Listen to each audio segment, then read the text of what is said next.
Messieurs, dames, bonsoir et bienvenue dans cette nouvelle édition du journal sur Rika TV. Tout de suite, les titres. Visite de travail du ministre de l'Enseignement supérieur et de la Recherche à l'Université de Kara. Toutes les images dans un instant. À suivre dans ce journal, lancement de la bibliothèque virtuelle de l'Université de Kara. Encore une fois, bienvenue et merci de votre attention. Direction Campus Nord où le ministre de l'Enseignement supérieur et de la Recherche, M. Kanka Malik Nachaba, était en visite de travail. Objectif, constater et discuter de l'état d'avancement des travaux de construction de l'Université de Kara. Victor Kwanegalinda Lopacha, reportage. Le ministre de l'Enseignement supérieur et de la Recherche, M. Kanka Malik Nachaba, était en visite de travail ce vendredi à l'Université de Kara. Objectif, échanger de l'état d'avancement des travaux de construction des infrastructures pédagogiques et administratives avec la délégation universitaire et celle de l'entreprise en vol immobilier en charge de la construction de l'Université de Kara. Le ministre de l'Enseignement supérieur a voulu vérifier l'état d'avancement de ces travaux que nous venons donc de visiter. Et ce qui est clair, les travaux sont exécutés à 60% et s'il plaît à Dieu, d'ici octobre 2025, les ouvrages seront remis donc au gouvernement et donc par conséquent à l'Université de Kara. Et en même temps, nous avons discuté de la deuxième phase parce que les autres facultés se trouvent au campus sud et notre souhait serait donc de ramener la plupart de ces facultés progressivement au campus nord où nous avons de l'espace. En effet, nous sommes sur le site du campus nord. La délégation ministérielle et celle universitaire ont bénéficié d'une visite guidée. À vue d'œil, le constat est clair. Agora, amphithéâtre et bloc administratif sont déjà en place après juste quelques mois que le chantier a été lancé. Après cette visite guidée, les échanges se sont poursuivis dans la salle de conseil de la présidence. Occasion pour les partenaires techniques de faire le point des activités de la phase 1 en cours d'exécution. Après cela, l'ébauche de la phase 2 a été également présentée. Nous avons le devoir de suivre, de faire le maximum pour que ça avance. Notre objectif, c'est que ça avance. Et c'est ce que nous visons pour qu'en octobre 2025, nous puissions avancer. Et je voudrais dire que aussi, en volet engagé avec nous, les hautes instructions du chef de l'État, dans un programme beaucoup plus large. Donc vraiment, merci à tous. Merci de votre mobilisation et je compte sur vous. Nous comptons, le gouvernement compte sur vous et son Excellence, Monsieur le Président de la République, compte sur nous tous pour que, main dans la main, nous avancions pour ce travail. En définitive, le président de l'Université de Kara a saisi cette opportunité pour remercier le chef de l'État, son Excellence M. Foressa Zimna Nyasingbe, pour son leadership et son implication personnelle dans le lancement de ce vaste chantier. Retour dans l'Agora 21 janvier 2004 au campus sud où la campagne des études en France a été officiellement lancée le 8 novembre dernier. Les temps forts de ce lancement dans cet élément signé Victor Kwaneke, Fortune Kuyao. Les membres de la communauté universitaire de Kara étaient au lancement officiel de la campagne des études en France le 8 octobre dernier. C'est l'Agora 21 janvier 2004 qui a abrité cet événement. C'était en présence du président de l'université de Kara, professeur Kokoucharié, et de l'ambassadeur de France au Togo, son Excellence Augustin Favero. La vocation de cet espace partenarial, c'est d'abord un lieu d'information, un lieu d'échange, et puis aussi un lieu de partenariat culturel entre les sociétés civiles de nos deux pays. Donc on a beaucoup de choses à faire ensemble avec Kara, avec son université, et je me réjouis du répondant, de l'enthousiasme et de tous ces talents qui s'expriment ici à Kara. Cet espace qu'on vient de nous inaugurer sera un lieu d'échange, un lieu d'information pour mieux comprendre comment fonctionne le système français, est-ce qu'il est différent du système togolais, comment on peut mettre une mobilité aussi bien entre les étudiants et que les enseignants. À cet effet, la communauté universitaire a été informée sur la procédure et les différentes étapes à parcourir, ainsi que les modalités de sélection pour étudier en France. Dans la même dynamique, un espace partenarial France-Togo a été inauguré. Cet espace situé au campus sud servira désormais de cadre d'échange, de dialogue et partage d'informations aux universitaires. C'est une belle initiative parce que en tant qu'étudiante ou une personne qui vise peut-être à faire le master ailleurs, c'est une très belle opportunité, justement parce que c'est l'occasion pour nous de chercher des formations qu'on n'a forcément pas ici, de chercher des meilleures offres d'éducation, enfin tout ce qui peut être à notre intérêt pour pouvoir mieux étudier et surtout de revenir servir nos pays, très important.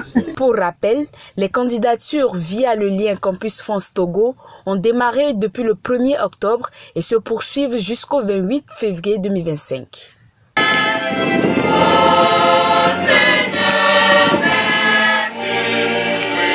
Je vous l'annonçais en titre, la bibliothèque virtuelle de l'Université de Kara est désormais opérationnelle. Elle a été officiellement lancée le 12 novembre dernier. Jean-Patrick Alendialopacha pour plus de précisions. La bibliothèque universitaire de Kara se veut plus proche de ses utilisateurs.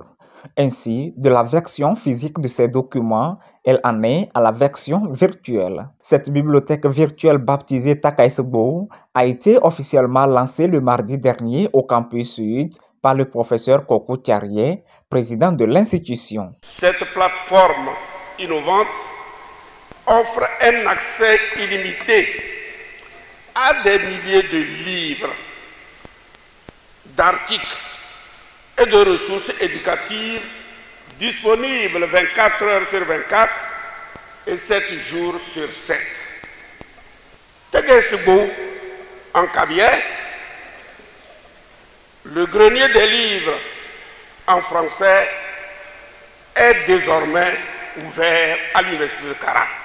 C'était en présence des responsables en charge de l'éducation de la COSA. Cette séance a été marquée par la présentation des différentes fonctionnalités de la plateforme virtuelle. Ainsi, à travers cette innovation, les usagers de la bibliothèque virtuelle de l'Université de Kara pourront d'ores et déjà avoir accès à une diversité de fonds documentaires, où qu'ils soient, grâce à leurs terminaux. Aujourd'hui, avec le système de la bibliothèque virtuelle et numérique, nous arrivons à une étape où le même document, quand il est numérisé et mis sur la plateforme, peut être utilisé par plusieurs personnes à la fois. Depuis longtemps, la bibliothèque physique était le seul outil de recherche pour les élèves, les étudiants et les enseignants.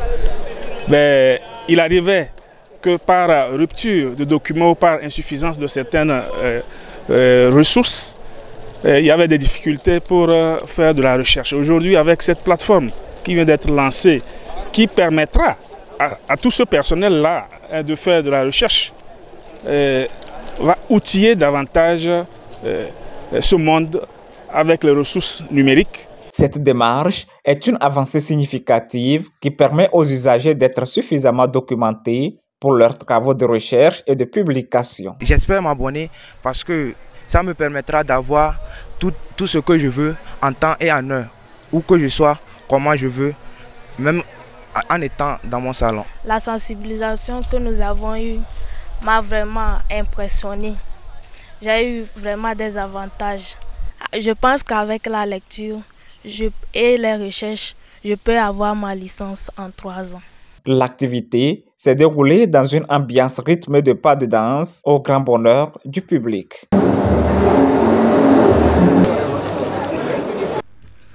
Autre chose, la maîtrise des fonctionnalités du laboratoire multimédia pédagogique était au cœur d'un atelier de formation des enseignants-chercheurs de l'Université de Kara. Cet atelier a démarré le lundi dernier. Victor Paneke, Fortuné Kuyao pour plus de précisions. Du 11 au 15 novembre 2024, 60 enseignants-chercheurs de l'Université de Kara étaient en atelier de formation sur l'utilisation du laboratoire multimédia pédagogique. Cette activité qui s'est déroulée au campus sud est une initiative de l'Agence universitaire de la francophonie AUF. Aujourd'hui, pour enseigner, il faut commencer à introduire le multimédia dans nos enseignements. Et pour cela, il y a par exemple les vidéos, les capsules vidéo que les enseignants doivent produire et y mettre la connaissance et mettre ces capsules à la disposition des apprenants, des étudiants. Nous sommes très satisfaits parce que les enseignants sont très réceptifs et ils ont tous collaboré ensemble en équipe pour la production de cette vidéo. En effet, l'implémentation des différents aspects fonctionnels du dit laboratoire vise à faciliter la transmission des ressources éducatives aux apprenants. Pour atteindre cet objectif, la création des contenus pédagogiques, les stratégies de diffusion et d'intégration des capsules vidéo dans les cours ont été, entre autres, les modules abordés durant les 5 jours d'activité. La formation, je pense qu'elle est venue à point nommé, parce qu'aujourd'hui, depuis l'avènement du Covid, nous avons des formations à distance. Et aujourd'hui, la formation à distance s'impose à nous.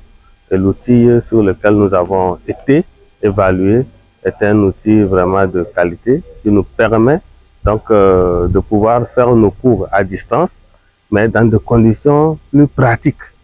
Ça nous amène donc à dire l'essentiel et à captiver surtout l'apprenant, son attention sur ce que nous donnons comme donc formation. Les enseignants n'auront pas de difficultés véritablement à concevoir leur capsule d'enseignement et de l'installer, mettre à la disposition des étudiants. Donc, je pense que l'autorité universitaire serait disposée à accompagner de manière efficace pour les enseignants. Je pense que c'est très utile. Notons que cet atelier qui a été à la fois théorique et pratique est un pas considérable pour un meilleur enseignement du supérieur. Pour finir, le laboratoire Pôle de recherche et d'expertise sur la dynamique des espaces et des sociétés PREDES outille ses doctorants et masterants. C'était à travers un séminaire sur l'élaboration d'un poster. Jean Patika, Fortune Kouya pour les détails.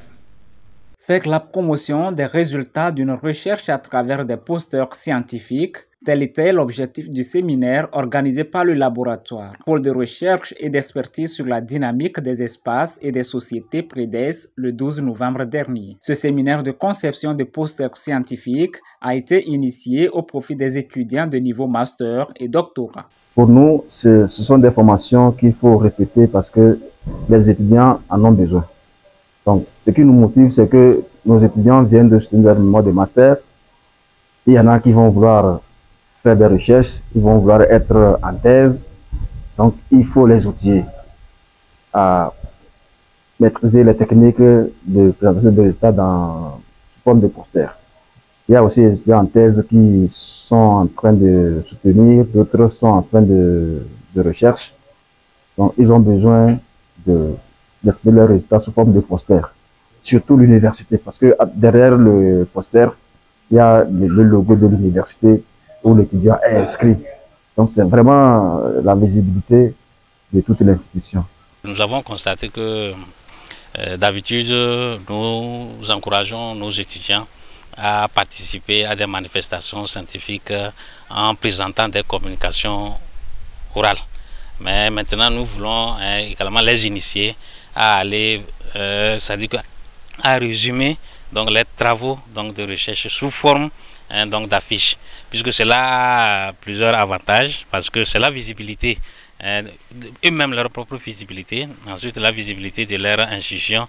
On leur a montré comment formuler le titre, après le nom et l'affiliation, ensuite il faut l'objectif. Au cours de ce séminaire, les masterants et doctorants ont été outillés sur la conception d'un bon poster scientifique. Ainsi, à travers une séance pratique, les participants se sont familiarisés au logiciel PowerPoint et Publisher utilisé dans la conception de posters. En tant que masterant, ce séminaire me permet déjà d'avoir une idée de comment présenter, de me présenter lors d'un colloque ou bien d'une communication scientifique de comment réaliser mes projets afin d'informer à un large public comment m'exprimer par rapport à mon objectif et les documents également que j'aurai à communiquer plus tard.